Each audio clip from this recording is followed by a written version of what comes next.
Look at that, our beans na oh. Tinanim natin oh. Ayan, pinatubo natin. Ayan, already big na sila. Na? So, continue natin tanim mga langga. Ayan. Tanim tayo ng isa.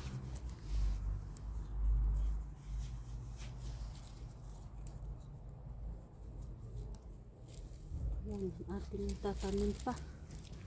Ito. Ano?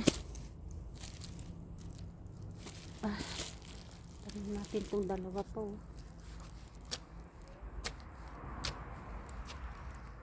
Langga. Tanim natin oh. Tagdalawa-dalawa nga oh. Ito oh, roots na, malaki na siya. Itanim na natin dito. Laki na eh. Diba?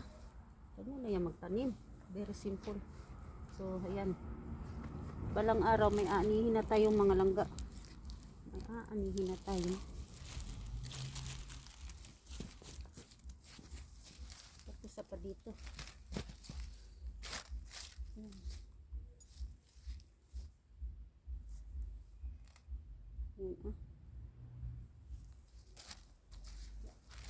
Tapos na.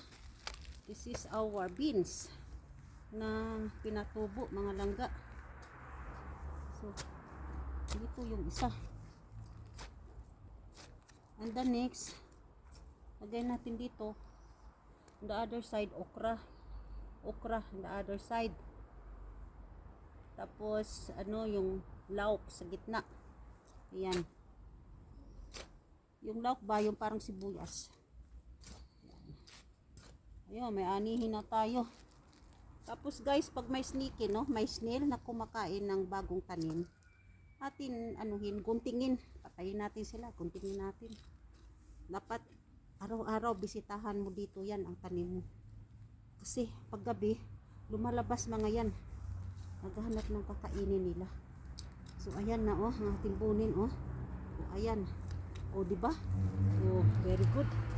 Yan ang ating tanim. Mayroon pang isa oh. Ika kunin natin.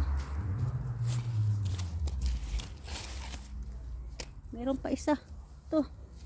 Oh. Meron pa.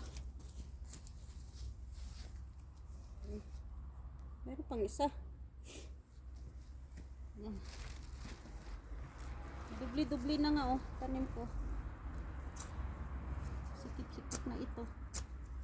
Ayan. O, diba? May anihin na tayo. O, may anihin na tayo yan. O, kasi malaki na oh. Very big na. O, very big na. Diba? Kailangan transfer na siya. Para na. Malaki ng gusto. Para laki sila ng gusto. O, ayan. O, diba? Para lalaki sila ng gusto. Ayan, makaginhawa na sila yan, mabuti dito. So ayan na.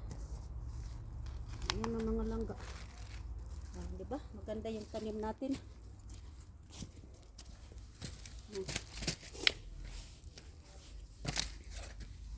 Ayan, our plants na, malaki na.